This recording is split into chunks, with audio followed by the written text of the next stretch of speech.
Hello, Dylan here, and it's time to get controversial. At least with these anime topics. I just wanted to do a video to give my thoughts about some of these controversial anime opinions that could be people obviously either agree with or don't agree with, and it's either split or it's like a very one-sided, and I might be in the minority. For some of these, it's definitely there. Anyway, let's get started with a big one here. JoJo's Bizarre Adventure. Now, I know a lot of people love JoJo, and a lot of people always try to get other people to watch it, and there's always so many memes of it. And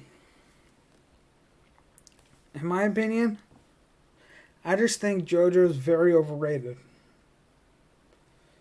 Might as well pile on there. No, I'm not gonna pile on there of what other anime I think is overrated, but because I already have a video about that.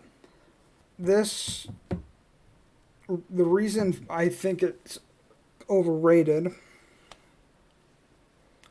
I honestly don't have a real reason. I just don't think JoJo is as good as all the fans always say it is. Fight scenes, yes, they're good.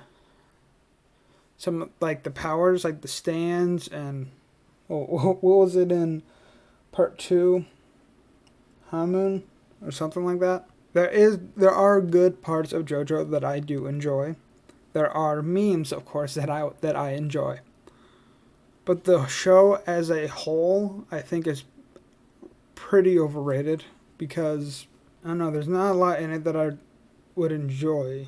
I just don't think JoJo is as good as everyone thinks it is. Especially part 4. A lot of people really liked part 4 for some reason, and I found it to be my least favorite part out of all the ones that are animated. Here's my own personal thing for which parts are better, best parts, the ones that are animated, because I obviously don't read the manga. Part 3 is my favorite.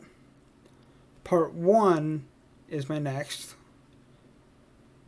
I'm split between part 2 and 5 being my next favorite, and part 4 would be my least favorite.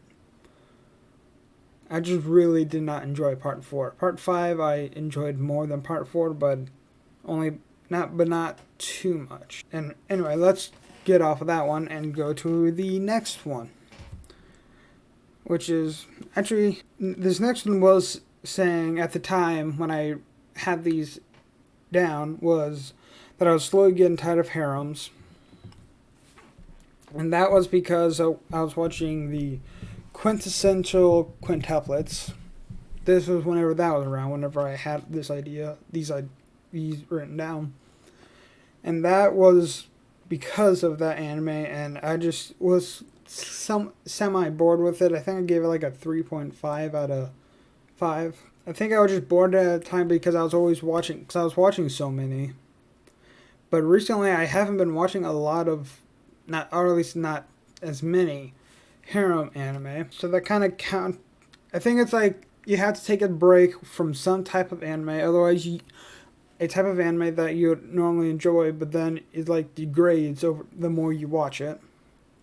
Of that type of anime that you would watch, kind of gets boring after a while because it's sometimes a lot of the same tropes, and that's kind of what I was feeling with quintessential. The only difference was that they're all sisters, all quintuplets, as a harem. But it's been a good while since I've actually watched a harem anime, so my thoughts with that have changed right now. And this one I really feel a lot about. A lot of older shonen, I feel, is really overrated. Examples being Bleach, Naruto, Dragon Ball, One Piece, and I still say it is technically older shonen because it does have like 900 plus episodes.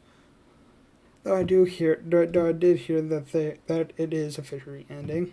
The only there's only two here that I have actually watched but never finished, and that is Bleach and Naruto. Though I am determined to finish them at some point, just not this second. But the reason I feel they're a bit overrated is because of so much newer stuff, and I don't know. It's again, it was a while since I wrote this, and they might be underrated by now. At this point, they might be very underrated, except maybe Naruto because they have Boruto now. And Dragon Ball, I just never really wanted. I feel like, and I said this before in a video, I feel that if you are enjoying Dragon Ball right now, most likely you probably grew up with it. Like the reason some of these are overrated by now by a bunch of younger audiences is because they never grew up with watching like Bleach or especially Naruto, growing up with Naruto or Dragon Ball.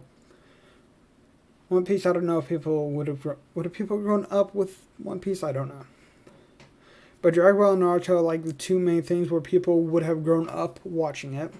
I one of my friends actually grew up watching Naruto and actually got me to start it at some point.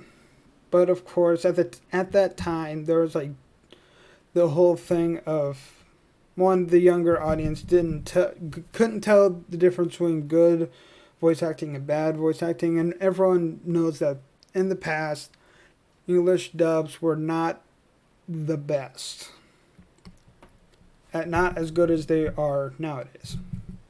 And I just want to leave that as of the fact that older shonen, the classic shonen, are pretty much overrated by now because of all this new shonen that is coming in, like My Hero and Food Wars and what's the new one? I guess Dr. Stone. I don't really care for Dr. Stone that much, but still, that one's coming in, and Black Clover. Like a lot of these newer ones are coming in, and they're kind of somewhat taking over what the old shonen. They're like the new generation for shonen, for a long-term shonen, especially like Black Clover and My Hero, because they are long running right now. My Hero going into season 4 and Black Clover up to like episode 94, somewhere 94, 95, 96, something like that. And that's just in like a season 2, like 50 something episodes, probably like 50 something episodes for season 2. Okay, that's where I'll leave that topic. This next one is a kind of, this one was from last year, and it is the fact that a lot of people don't like the Darling in the Franxx ending. I personally thought it was pretty good, especially at the very end when it showed a little child Hiro and 02 together. I don't know why that was shown, but I felt like it was a tease or something. But I don't. It could be not. I don't know. And I just don't get a lot of the reasons why. Like people were always saying that the Darling in the Franxx ending was bad, but they never explained why it was bad. They just didn't. They just said they didn't like the ending. They never gave any reason why. That's why I'm just thinking that I really did enjoy how it ended, because it gave me kind of a Gurren Lagann kind of ending. Yes, people didn't like the ending for Gurren Lagann, mostly because of how weird it went. And of course, maybe that may be the reason for Darling in the Franxx. But again, this might be another unpopular opinion, obviously. But I actually didn't. I didn't find it bad. I didn't find the Gurren Lagann ending bad, because it's supposed to be like a plot twist kind of thing in that one. Darling in the Franxx, it wasn't really plot twist. Well, there was the plot twist. It had a very similar kind of ending as Gurren Lagann. That is all I'll say. But I still really enjoyed it. Okay, next is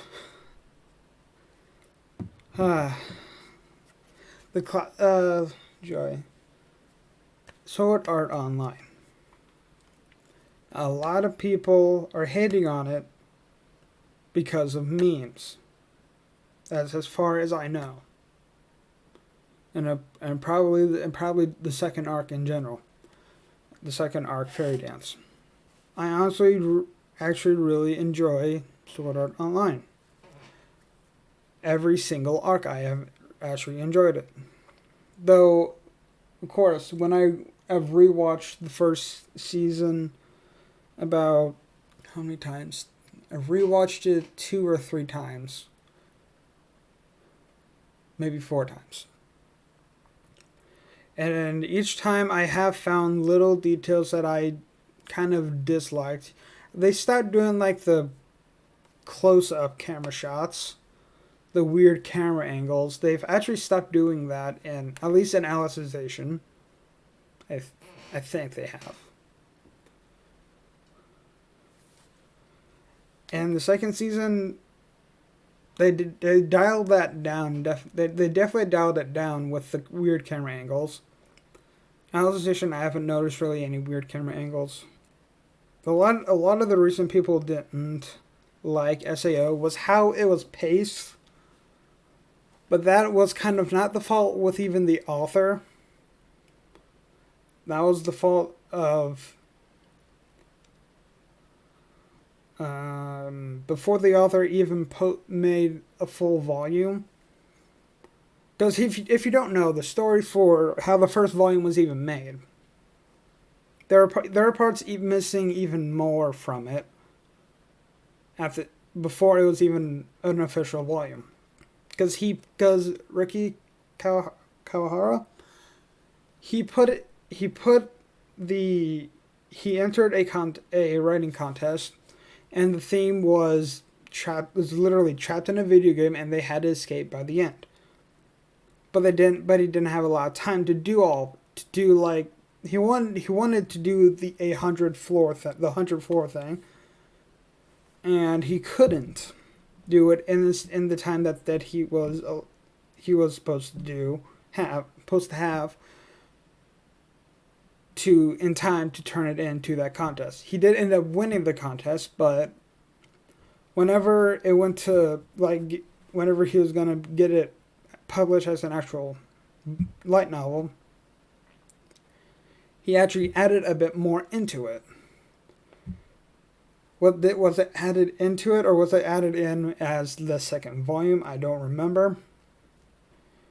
And the reason I know all this is because it's in his Sword Art Online progressive light novel series, which is kind of he says it's going through Kirito's and Asuno's journey through the 100, it should be like 75 or 76 floors of Aincrad. No, 75 floors of Aincrad. Anyway,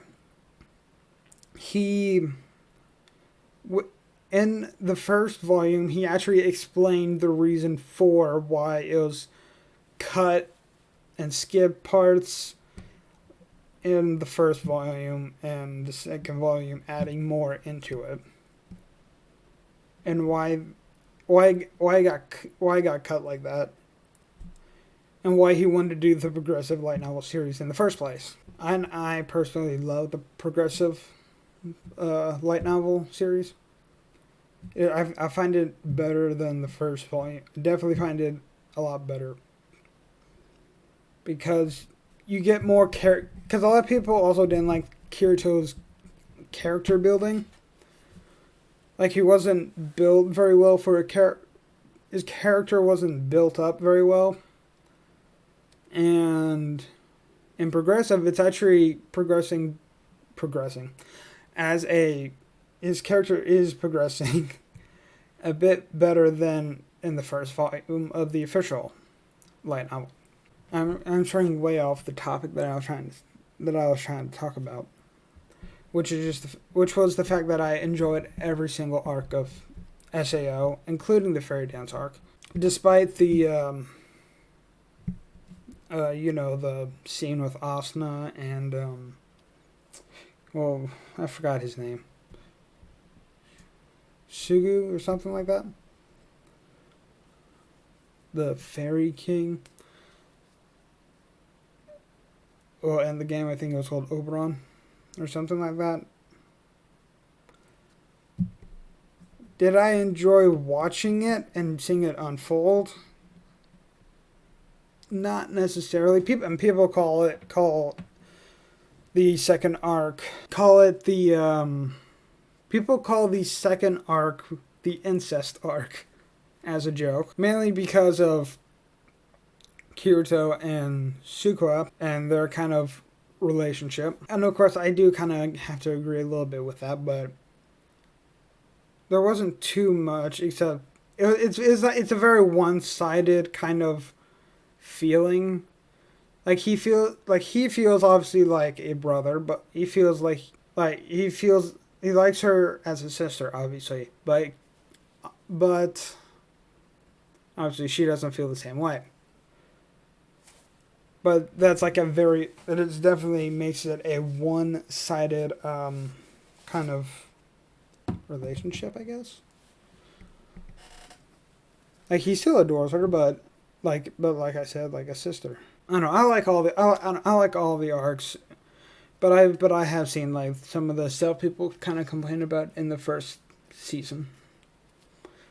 Anyway, if you enjoyed listening to me blabber on about all these different kind of controversial anime topics, why not hit that like button, subscribe for some more videos. I do hope to see some of you back for some more videos. Bye.